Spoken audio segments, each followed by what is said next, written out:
9 knockouts, 2 submissions, 2 decisions. Is Aaron Pico any good? You may know of him, or you may not. Aaron Pico is a composed and surgical power puncher, heavily credentialed in freestyle wrestling, and nearly reaching the Olympic level. Pico is a true prodigy who is now making the leap into the UFC, and it's going to be really exciting to see where he fits into the mix. He makes his UFC debut against Lerone Murphy August 16th, jumping right into the featherweight division with top-level competition. Wrestling since age 4 and boxing since age 10, Aaron Pico's accolades have truly gone unnoticed by the vast majority of the MMA fan base.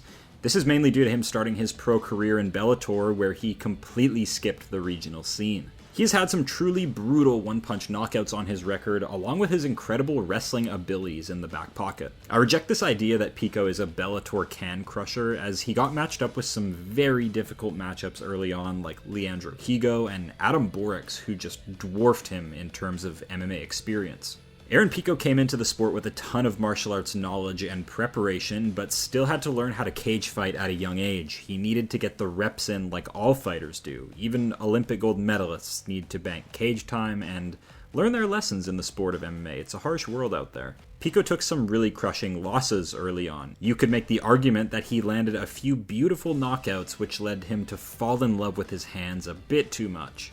But this was all back when he was around 21, 22 years old. He's now a bit more of a young veteran, and I'm very interested to see if his finishing potential can carry over. Because the 145-pound division in the UFC is really starting to heat up with new names. Diego Lopez, Movsar Evloev, Gene Silva, and now Aaron Pico. The top 15 is getting really fun again. And this may or may not be true, but featherweight has always seemed like it has had a very low finish rate, so bring on the finishers, please. Aaron Pico is an interesting case, being a lifelong wrestler, but also packing lethal boxing, but sometimes he struggles due to not knowing which one to bring to the table. Against Henry Corrales, he was fully intent on landing a KO and got caught and put out cold in a messy brawl. Against Adam Borics, all he did was wrestle, and while Pico was dominating that fight, he eventually ducked his head into a flying knee and was quickly finished by TKO. But as of 2025, Pico looks sharp, composed, and honestly like a different fighter entirely than he was back in his Bellator days, back in his early 20s.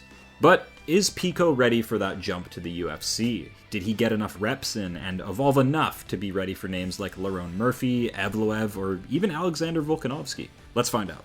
Aaron Pico, a high-paced bruiser who brings to the cage world-class wrestling and boxing skills. This man comes from Bellator, and they don't keep track of anything. No strike data, no finishing averages, so we will just have to break down the fundamentals of Pico's game instead.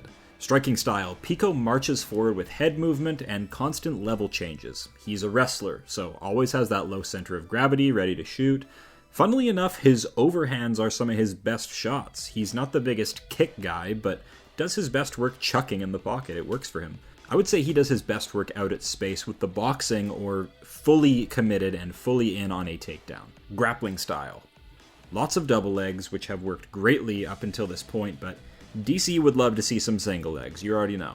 His lifetime of experience has been in freestyle wrestling since he was very, very young, and he even went to the Olympics, so wrestling is in his fighter DNA. This form of wrestling has been very successful at breeding champions in the past, but today we see it not be as effective as MMA has evolved leaps and bounds in its early form. Just whizzer, bro. Training and preparation. This is Aaron Pico's X Factor, head coached by Jackson Wink. They dedicate their best world-renowned coaches to their greatest athletes. And Steve Garcia. No, but seriously, they are phenomenal fight game planners and have always had the secret sauce. You really think John Jones could rise up without Greg Jackson? Really? They don't have a lot of athletes, and you don't see them very often, but they produce winners and champions like no one else. And that's a fact. Strengths, body shots, power advantage, wrestling pedigree. Aaron Pico excels at throwing power and backing his opponents up against the cage. From here, he has a multitude of options, but either goes for full power body shots or explosive takedown entries. He's only a blue belt. He's not the biggest submission threat by any means, but has this really educated ground and pound and just crushing top position. He lands a lot of damage. Weaknesses, too aggressive, can't be the nail, mainly single shots. Pico is weak when his opponents can break his rhythm and force him into brawls and be unorthodox. They have to pull him out of his style. He's been clipped in the past while overextending and quickly became a victim to lesser fighters.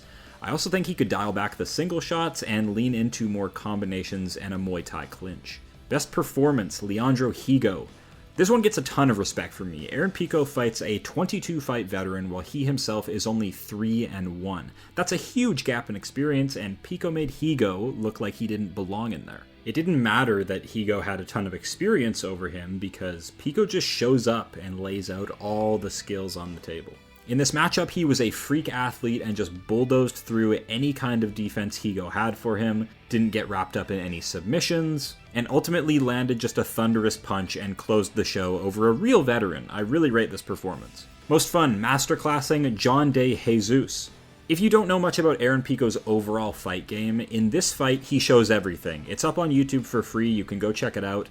He fought against a taller opponent who tried his best to keep Pico away with long strikes and head kicks, but it was no use. Pico's pressure is extremely hard to deal with. He'll slip or roll with the shot, then immediately fill the space and get you back against the fence. He never stops pressuring. This is what I like about him. His pressure is used to prime his takedowns, or he'll switch it up and just dish out nasty body shots instead. In this fight, he shows everything. How to deal with a longer, taller opponent, the forward pressure, the vicious ground and pound, and his just elite wrestling control.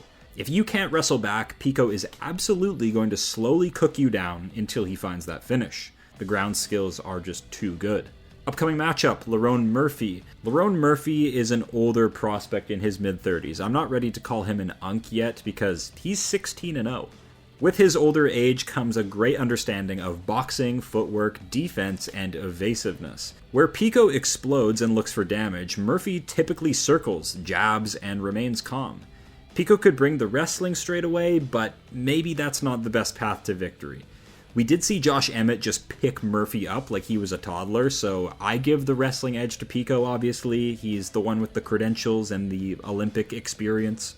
Where Pico has got into trouble in the past has been getting caught in transition and finished, but Murphy isn't really that type of a finisher. He prides himself on his defense and precision. Whereas Pico fully trusts his skill set and just goes all in every fight, tries to finish everybody. My early pick will be Pico by TKO, likely damage-based ground and pound.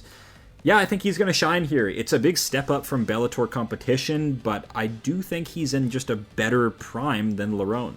And I just can't see him in the same boat as Pitbull and Mix, who just completely fumbled their debuts. Pico may not have their MMA achievements like world titles and title defenses, but he just comes from a more elite team. I like his journey a bit better and where he's at currently. Because Lerone is just a bit too content to go to the scorecards, and I think he is genuinely going to get burned one of these days. Defense is extremely important in MMA, but I don't know, I just feel like Aaron Pico is a step up for him right now. But what do you guys think? I just hope he puts on a good show because he's still young and will bring new life to this featherweight division, even with a loss. As always, thank you guys for watching.